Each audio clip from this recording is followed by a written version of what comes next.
Welcome to XFO Intelligence Podcast. Today, we're diving deep into what might be the most critical analysis of our time, navigating the age of competition and escalating global risks. Before we begin, I want to give credit to the World Economic Forum's Global Risks Report 2026, which was just released and serves as a key reference for today's discussion. This report provides invaluable data that reinforces much of what we'll explore today. So, let's get straight to it. We're standing at a profound inflection point in human history. The world is fundamentally shifting from an era of relative cooperation toward what many are now calling the age of competition. And this isn't just diplomatic rhetoric or geopolitical jargon. This is a fundamental rewiring of how nations, institutions, and entire societies respond to shared challenges. At the forefront of this transformation is something called Geoeconomic Confrontation. Now, competition between nations isn't new, but what's different now is the arena. We're no longer just talking about military threats. Competition has expanded into economic statecraft, technological sovereignty, and supply chain security. Governments are deploying tariffs, investment controls, sanctions, and capital restrictions not as defensive measures, but as strategic weapons to build self-sufficiency and constrain rivals. Think about what this means. The weaponization of interdependence is already reshaping global supply chains, financial systems, and critical infrastructure. Nations are stockpiling resources, diversifying suppliers, and reshoring production. The efficiency gains of globalization are being systematically dismantled in favor of security and autonomy. This carries significant economic costs, but given the strategic imperatives driving great power competition, it appears increasingly unavoidable. Now, here's where things get really concerning. There's a growing temporal disconnect in how we perceive and prioritize global threats.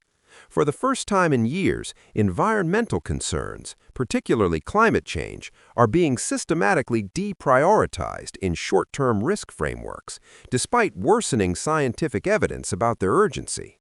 Let me be clear, this isn't climate denial. This is immediate pressures of geopolitical confrontation, economic instability, and societal fragmentation forcing decision-makers to focus on surviving the next 2 years at the expense of preparing for the next 2 decades. We're creating a dangerous paradox where the very institutions needed to address long-term challenges like climate change are being hollowed out by short-term competitive pressures. Meanwhile, technological threats are ascending in long-term risk assessments with unprecedented speed. Artificial intelligence is showing the most dramatic shift, moving from relative obscurity in short-term planning to prominence among long-term concerns. And the challenge with technological risks is their dual nature. They're both extraordinary opportunities and unprecedented threats.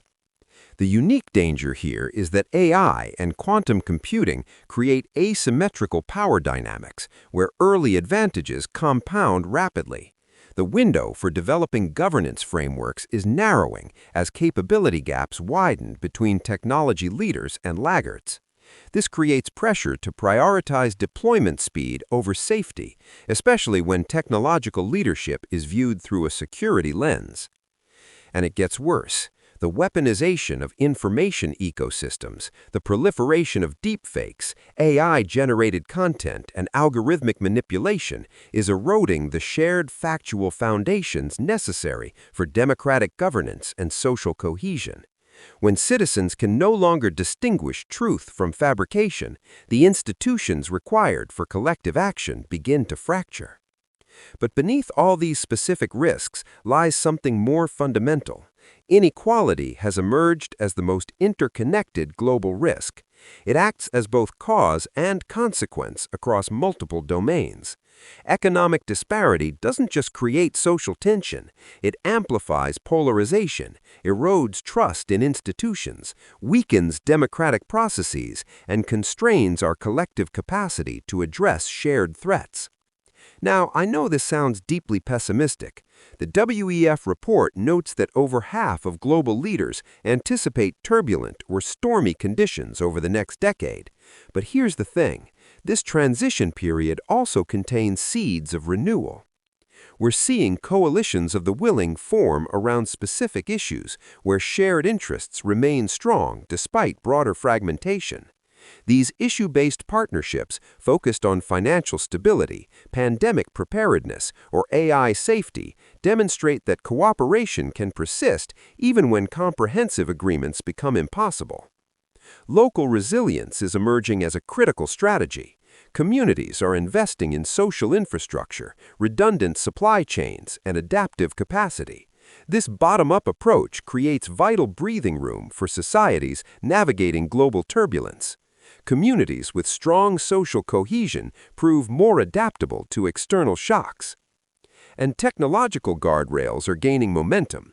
Private sector leaders, scientists, and policymakers are recognizing that market forces alone cannot ensure safe development of transformative technologies. Ethical frameworks, safety standards, and verification mechanisms, particularly around AI, suggest that technical communities can develop norms even when geopolitical tensions prevent broader agreements. So, where does this leave us? We're entering uncharted territory. No post-war generation has faced such a fundamental reordering of global structures, while simultaneously confronting exponentially accelerating technological change and a deteriorating environmental foundation. But within this uncertainty lies opportunity. The decline of old frameworks creates space for innovation in governance, economic organization, and social coordination. The most crucial capacity for this era is adaptability, the ability to maintain core values and principles while continuously adjusting strategies to changing conditions. As competition intensifies across multiple domains, the imperative is not to abandon cooperation, but to reimagine it for a more complex, contested world. The greatest risk isn't that we face unprecedented challenges, but that we respond to them with outdated mental models and institutional frameworks. The age of competition demands not less cooperation, but different forms of it, more agile, more targeted, and more deeply rooted in mutual interest rather than shared ideology. The future is not predetermined.